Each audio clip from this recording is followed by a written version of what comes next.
40 billionth jillionth take, and you saw my teaser for the next video. I'll show it again. Whoop. Yeah, I'm going to be improving on this scene, and we're starting with this video. I'm going to be breaking down exactly how I created my last short that I posted on my Instagram. This is going to just be a quick animation of basically a girl raiding a futuristic cyberpunk dungeon. This is the default shading, so you can see it a little bit better, and two different views, the camera view and then just the editor view. Yeah, just let me know what you think. I'm going to try to be improving on these and kind of make them more tutorials, but right now, as I am just kind of learning Blender, I'm going to kind of make it more of a breakdown and overview of how these scenes are created in Blender and less of a step-by-step tutorial in Blender. So please don't take this as a professional guide by no means. All right, with that said, we're going to get down to the breakdown. So all I did was, for the textures in the environment, to make it look good, we'll go to the EV good viewport renderer and just go back to the camera view.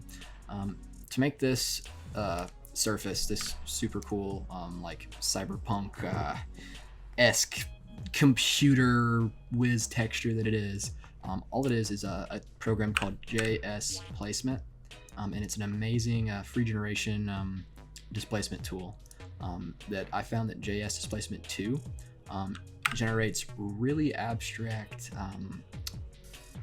like you can just piddle with all the tweaks, like make the sprite scaling more, and it just puts very modular, like that looks very interesting, very modular pieces, and you can put like one iteration, 10 iterations, and then you don't have much detail, but it's a very cool tool. Please check it out. That's how I do it. I'm getting carried away showing you all this, but this is how I made the simple textures that are on pretty much every metallic object in this scene.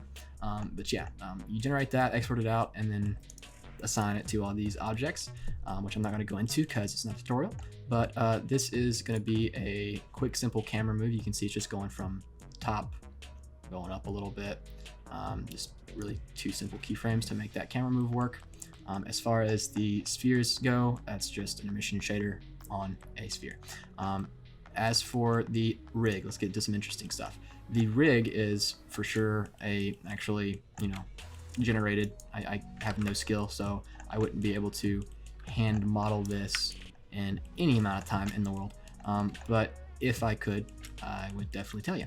But I didn't do this. Adobe Fuse generated this, but it is a very good tool, and it makes quick and easy models to use for your scenes. I tweaked the eye spacing and the hair pixie cut. I mean, you can go a little bit in it. It's not too in depth, but yeah, you can export it to Mixamo. They rig it automatically, and then you can get some pre-made animations. So this is just a simple walking animation that I got, and it works.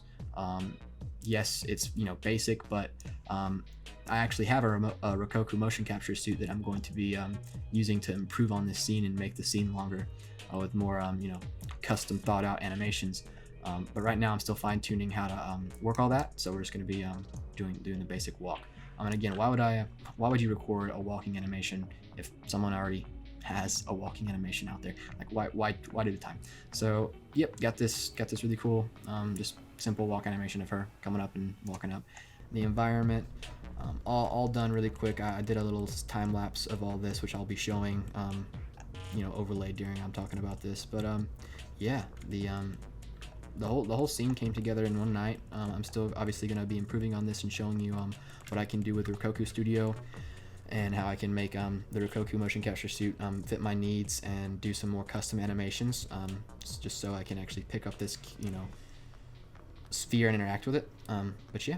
Alright guys, do be sure to tune in next time. We're going to be going over a custom mocap animation with my Rokoku motion capture suit. I'm going to be improving on this scene and keep on making videos and posting stuff all about how I keep making this scene look better and better. She's going to walk up and pick up the artifact and then drop it, and then basically some surprises will happen after she picks up the artifact. But we're going to say that for a later video, and once I get all this Rokoku motion capture suit squared away, and the retargeting program just came out for Rokoku Studio Live, so that's a lot easier for me to retarget my animations. It still doesn't look quite good enough to show off and make a video on it, because still I'm learning it again. But yeah, hope you enjoyed this breakdown video. I'm going to keep you guys updated on how much I improved this scene. Right now it's pretty basic, but I just thought I would show you guys exactly how I do these scenes and how I set them up, and give you a little idea of just how Blender works and how Blender functions. If you have any questions, hit me up on Instagram at 64bit.graphics, and if you have any wishes to support me or support what I do and support my videos and help me make more of these videos, you can support me at 64-bit on Patreon. All these links will be in the description. Thanks again so much for watching this video and breakdown. I hope you learned something, and I'll see you guys in the next video.